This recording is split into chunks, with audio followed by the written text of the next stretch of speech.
नमस्कार।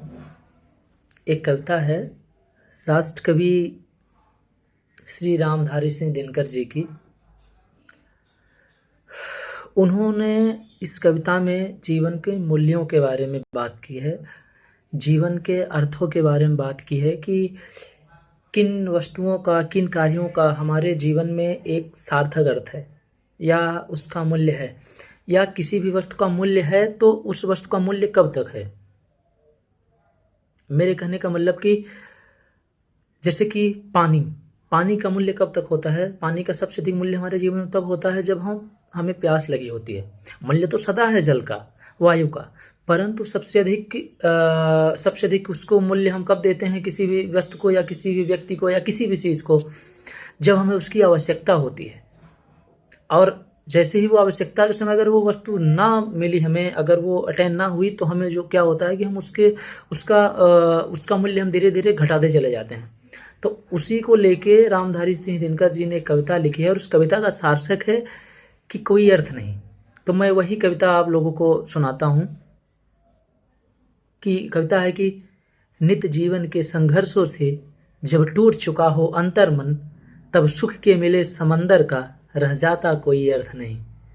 क्या लाइन है। अगली लाइन है कि जब फसल सूख कर जल के बिन तिनका तिनका बन गिर जाए, फिर होने वाली वर्षा का रह जाता कोई अर्थ नहीं।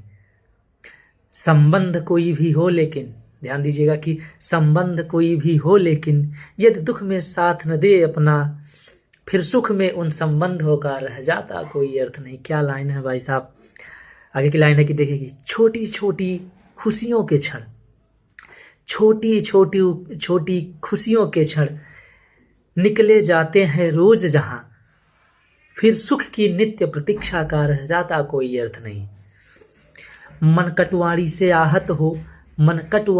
आहत हो भीतर तक छलनी हो जाए, मन कटुआरी से आहत हो भीतर तक छलनी हो जाए, फिर बाद कहे प्रिय वचनों का रह जाता कोई अर्थ नहीं। क्या बात है। लास्ट पंक्ति है कि सुख साधन चाहे जितने हो पर काया रोगों का घर हो, काया अर्थात शरीर, सुख साधन चाहे जितने हो पर काया रोगों का घर हो, फिर उन अगणित सुविधाओं का रह जाता कोई अर्थ नहीं। रामधारी सिंह दिनकर की ये अलौकिक रचना है, अतुलनीय है, अद्वितीय है। जितना इसके बारे में बोले सब कम है, इतनी बेहतरीन रचना है उनकी। धन्यवाद।